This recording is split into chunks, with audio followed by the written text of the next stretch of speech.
Alright, good morning all. So, minggu lalu kita telah membahas tentang aktipois ya. Kenapa kita membahas aktipois? So today I will explain you ya. Kita akan melanjutkan pelajaran kita. Kamu bisa buka buku kamu halaman 99. Explain ataupun explanation text. Nah, bisa kamu lihat di halaman selanjutnya ada di sana dikatakan earthquakes ataupun artinya itu gempa bumi ya. Nah, kamu kata gempa bumi mungkin gak asing lagi, mungkin pernah terjadi, kamu pernah mengalami atau pernah dengar di kabar berita dan lain-lain sebagainya. Nah, mengapa kita membahas tentang gempa bumi? Let us see explanation text. Explanation text itu berarti dia teks yang menjelaskan, karena explain itu artinya menjelaskan ya nak. Nah, jadi dia adalah teks non fiksi atau teks nggak fakta atau teks opini yang digunakan untuk menggambarkan how, kenapa, bagaimana, or why atau kenapa sesuatu itu terjadi ya. Jadi ulangi lagi, explanation text itu adalah teks fiksi yang biasanya digunakan untuk menggambarkan kenapa, bagaimana atau kenapa sesuatu itu bisa terjadi ya, maka dijelaskanlah dia seperti teks si earthquake ini tadi. Jadi ini adalah teks earthquakes atau gempa bumi. Kenapa gempa bumi terjadi? Bagaimana dia terjadi? Nah, maka dijelaskanlah dia di sini. Begitu ya. Oke. Nah, contohnya adalah rain, hujan kan, bagaimana, kenapa, the water cycle, siklus air gitu ya, kemudian earthquake ataupun gempa bumi tadi. Nah, maka kita akan belajar types, tipe daripada explanation text ini. Nah, yang pertama dia dikatakan sequential explanation. Itu kalau sequential itu artinya siklus ya, ataupun urutan. Nah, jadi sequential explanation ini adalah menjelaskan bagaimana atau menggambarkan tentang fenomena yang secara alami dan tidak alami, natural and non-natural ya. Contohnya adalah life cycle. Life cycle itu artinya adalah siklus kehidupan. Nah, ini dia contoh explanation sequential itu. Tadi kan Miss bilang sequential itu artinya siklus atau urutan gitu ya, ataupun proses ya.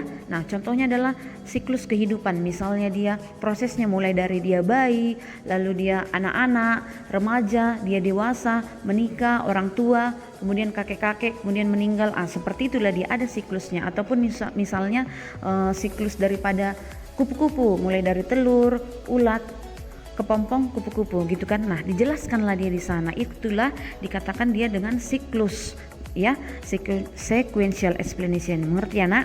Nah, yang kedua adalah cause and effect explanation, berarti sebab dan akibat. Berarti dia teks yang menjelaskan, yang menghubungkan sebab dan akibatnya, bagaimana atau kenapa sesuatu itu terjadi. Contohnya volcanoes ya, gunung Merapi ya. Nah, kenapa dia bisa terjadi? Apa penyebabnya? Bagaimana? Kenapa? Nah, dijelaskanlah di sini, begitu ya. Nah, mengerti ya nak? Jadi dia ada yang pertama sequential proses atau urutan. Ingat aja tadi siklus kehidupan, bayi, dewasa, orang tua gitu ya. Kemudian cause and effect, sebab dan akibat. Sebabnya kenapa? Akibatnya apa? Dari gempa bumi, dari meletusnya gunung Merapi, seperti itu ya.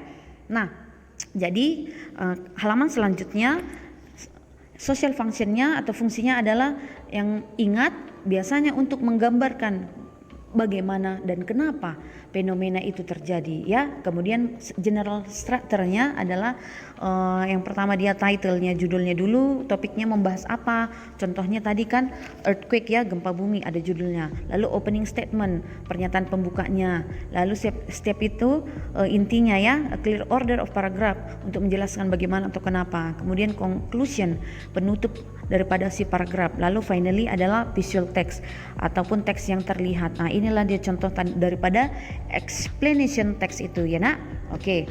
Nah, kemudian linguistic features. Nah, inilah yang mau kita ketahui bahwasanya dalam text explanation ini dia menggunakan present tense ya, karena dia seperti siklus kehidupan kan, itu berkelanjutan sampai sekarang kan gitu kan. Nah, itu dia, maka present tense berulang-ulang dia. Lalu kemudian dia juga dikatakan menggunakan passive voice. Nah, itulah kenapa kita belajar passive voice. Kenapa Miss duluan menjelaskan passive voice daripada explanation text gitu ya. Nah, passive voice yang sering digunakan. Nah, bisa kamu baca halaman selanjutnya. Lalu ini ada juga contoh kalimat passive voice. Nah, itulah dulu materi kita untuk hari ini. Silakan materinya dicatat. Minggu depan Miss akan kasih materi masih dalam passive voice tapi dalam bentuk past tense ya. Untuk minggu ini tugasnya mencatat aja. Seperti biasa mencatat di buku dan diperiksa akhir semester. Thank you.